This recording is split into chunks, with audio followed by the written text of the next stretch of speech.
Day 4 of training camp has concluded. It was a little bit more hot and humid out there today. Didn't bother me. I was fine. I think it might have affected the offense because they were a little bit sloppy out there today.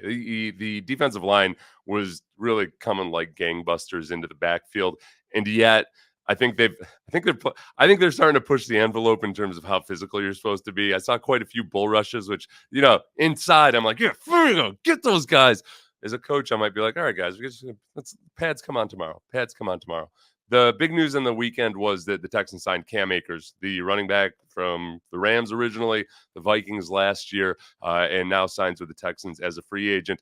DeMeco was asked about it. You might want to take notes and try to catch everything that DeMeco says about this. Signing Cam Akers, what do you think about adding Cam to the equation? How do you see him fitting in the running back room?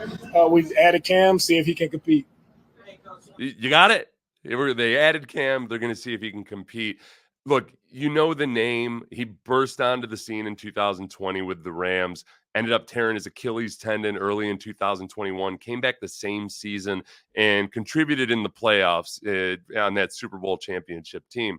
But went into 2022 and ended up not performing the way everybody was hoping he would perform, especially fantasy owners, but also having some kind of internal issues between him and the team. The Rams tried to trade him in 2022, ended up successfully trading him in 2023 to the Vikings for just like a 7th and a 6th round pick swap, not much at all. And he looked a little bit better in Minnesota than he did with the Rams. And I think he still shows evidence of him being able to explode. This is from a game in week 7. He ended up getting injured in week 9, but he's now coming off his second Achilles tendon tear. Tore his Achilles tendon in week 9 versus the Vikings last year. It's incredibly rare for a running back to come back and be the same guy after an Achilles tendon tear in the NFL. It's almost non-existent. Deontay Foreman is really the only guy who's done a very impressive job of it. So this is something to keep an eye on, but I think the name brand appeal probably exceeds what your expectations should be. Next question, Sarge asked about Jalen Petri, the fact that he's been moving around a lot during this training camp so far. He's been playing slot at times. He's up near the line of scrimmage. He's back playing deep safety. And Sarge asked him, what has he seen on film that made him think to use him like this? It's not what I seen on film with Jalen. It's just who Jalen is as a person, as a player. All right, Jalen, right, is very versatile. Right, you talk about a guy who's disruptive when he's blitzing. He's disruptive in the pass game, running game. So Jalen is moving all around different places, and that's something I think that will help us defensively. It's also something that makes more sense if Kalen Bullock can come along quickly, and Kalen's out there making plays, missing interceptions. Today he missed an interception. It was a real gimme on a really bad throw by Davis Mills, but he does seem to be showing up quite a bit. And I know we're concerned about him. He's skinny as hell. Yeah. Don't worry about it. The modern NFL is not what the old NFL used to be. You don't have to be out there looking like a brick mason or something. He'll put some weight on over time, but I think Kalen Bullock, I know I said Cade Stover yesterday when I meant Kalen Bullock. Get ready for that. Buckle up. Okay, compadres. It's going to happen again. There's something about that CA at the beginning. So Kalen Bullock, I think, is one of the things that I think they hope can give them the freedom to play Jalen Petri around. Next question was simply, how is CJ and Stephon Diggs? How have they looked the first days of camp? Diggs have been really good. You see them growing. You see them, their connection, their bond, they're communicating. Seems like after every snap, right, those guys were talking or pre-snap with alignments. They're getting on the same page, and that takes time. It takes building a relationship outside of being on the football field. It takes building that relationship right in the locker room, meeting rooms, and that's what I see from both of those guys. A ton of communication, which allows their relationship to grow.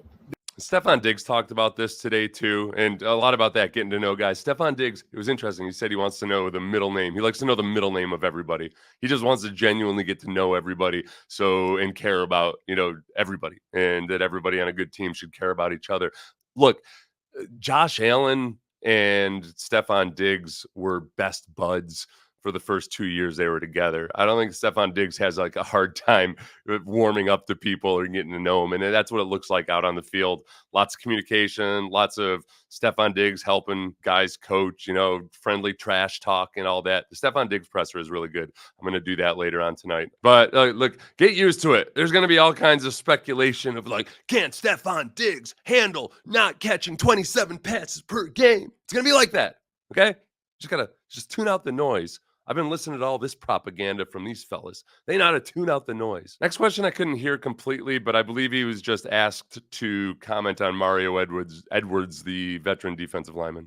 Veteran, he shows up, man, intense every day. Locked in, coach, how can I get better, right? You show up with that mindset, it's easy for us to coach you. And Mario's done a great job for what we've asked him to do, a little scheme change for him.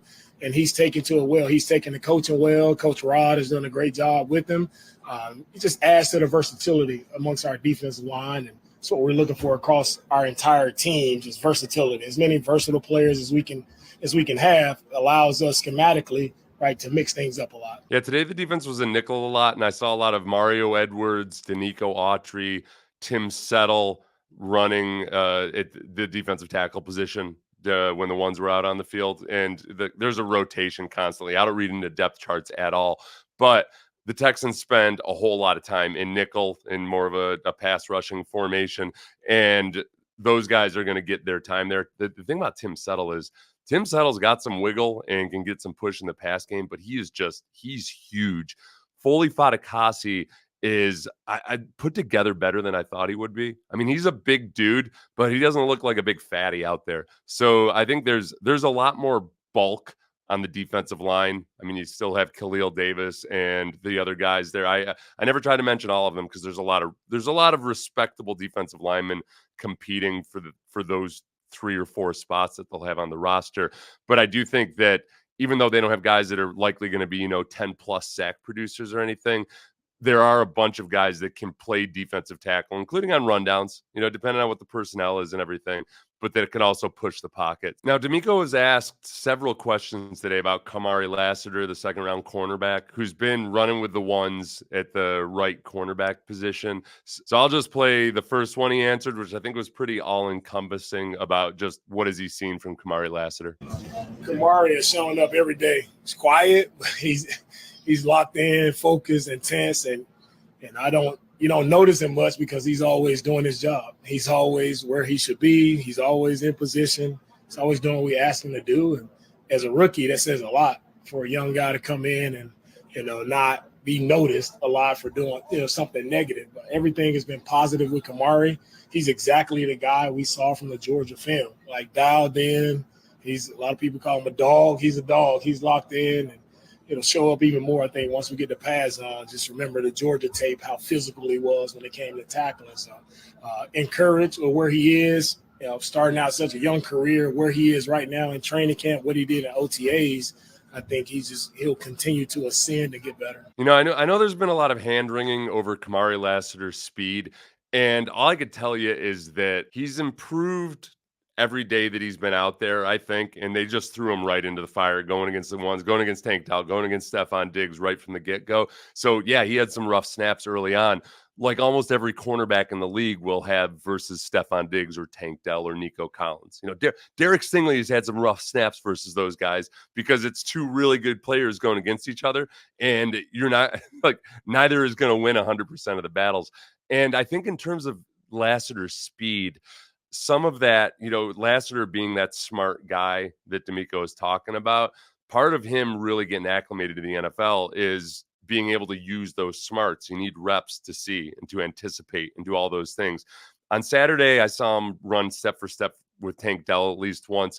Today, he broke up a pass on a go route down the left sideline to Stephon Diggs that there was a lot of debate over whether it should have been pass interference or not. There was an official standing right there, but I think those guys are college officials, and they let a little bit more stuff slide. I think it was a legal face guarding, and I'm just going to give Kamari Lassiter credit for it. Plus, but it's not like he had just gotten torched by Stephon Diggs or anything like that. I think so far so good, and let's remember the way this defense is constructed. The pass rush comes up front and is supposed to, on average, generate pressure, get the ball out. So guys like Kamari, who are really tough and physical, can come up and make plays on the ball. And that's what they're banking on. By DeMeco and Nick Caserio and Matt Burke and anybody else who talks about him, they seem to be really impressed with his maturity, with his attention to detail, all that good stuff that makes you feel like, oh, okay, I can trust this rookie. This rookie's not going to get me fired today. Next question was, what is DeMeco's early impression of Blake Fisher, who's been playing with the ones at left tackle quite a bit because Laramie Tunsil's out. And I think just like with Kamari Lassiter, they're throwing him in there to the fire so we can see Will Anderson and Daniil Hunter and DeMeco Autry. And here's DeMeco on that. It's really been an advantage for Blake, for Laramie being out and Blake having to get in there, all right, and learn on the fly. Like, it's really been very beneficial. It's an advantage to him because the more reps you get, the better you get, right? And Blake is going against Will. He's going against Daniil. So, I mean, all those guys are getting better up front. You talk about Blake, Titus, our entire offensive line, defensive line, the way they work.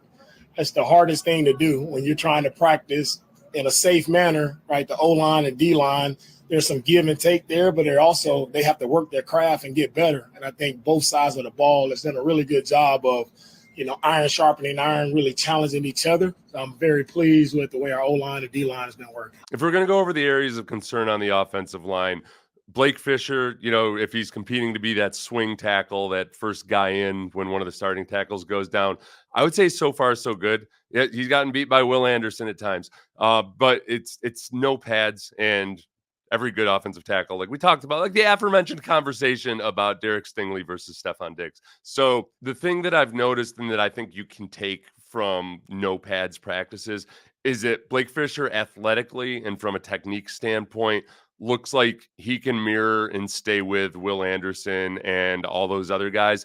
It's just a question as to what's it going to look like when the pads come on, because he's a longer, lankier guy, and I thought he played kind of with a higher pad level in college at times. Sometimes for those taller guys, it's a bit of a transition. So I want to see what it's like when the power really starts and he has to contend with that. But there's definitely something there. He certainly looks like he's got all the potential to become a nice offensive tackle. We'll just see what it's like with the physicality. At left guard, I think Kenyon Green is doing just fine. Some of the interior line getting beat by defensive tackles today, I'll grudgingly admit, was some stuff that is a defensive lineman you can get away with when there's no pads on, and the offensive guards can't really bang with you. When it comes to like picking up games and everything else like that, I think the Kenyons looked 100% better than what he looked like his rookie year. Juice Scruggs, I think the biggest thing that impresses me about him, and the word that just comes to mind, is just solid. Like, technique wise, he is just sound, and he understands the geometry of the situation. He knows how to create an edge that's hard to get around for a defensive tackle, and he's done a good job of picking up interior games, the twists and the tackle end stunts and whatnot. Patterson, when I watch Patterson play center, I just don't see him be as technically sound and stout as Scruggs, but I haven't been able to watch every single rep of those guys. It's not fair yet, but so far it looks like, from what I've seen, that Juice Scruggs has the upper hand at keeping that spot. And then Kendrick Green, I'm just fascinated by, because he's small. He's got short arms. He's not quite 6'3", and I keep thinking he's almost like a modern version of Mark Stepnoski. Oilers fans will remember Mark Stepnoski. Some Cowboys fans, if you're out there, but Stepnoski was drastically undersized but incredibly athletic. Kendrick Green is incredibly athletic too, and I can see him in some ways like trying to win the same way Stepnoski would. Stepnoski was a pain in the ass to play against, because Stepnoski, you'd feel like, oh, I got this guy. This little twerp, and then all of a sudden he's like jujitsu on your ass, and you're on your ass. Kendrick Green needs to play that way if he's going to be undersized, as a guard especially. It's one thing to be an undersized center, but he's an undersized guard. But he's got a scrappiness about him that I admire and respect, so I'm pulling for him. Looking forward to the first day of pads tomorrow, just like DeMeco and the rest of the coaches and the players and everything else. I'm Seth Payne, played for the Texans a long time ago. Please like, subscribe, tell a friend, share on social media, do whatever it is you do. I'm not going to delve into your personal life unless you want me to.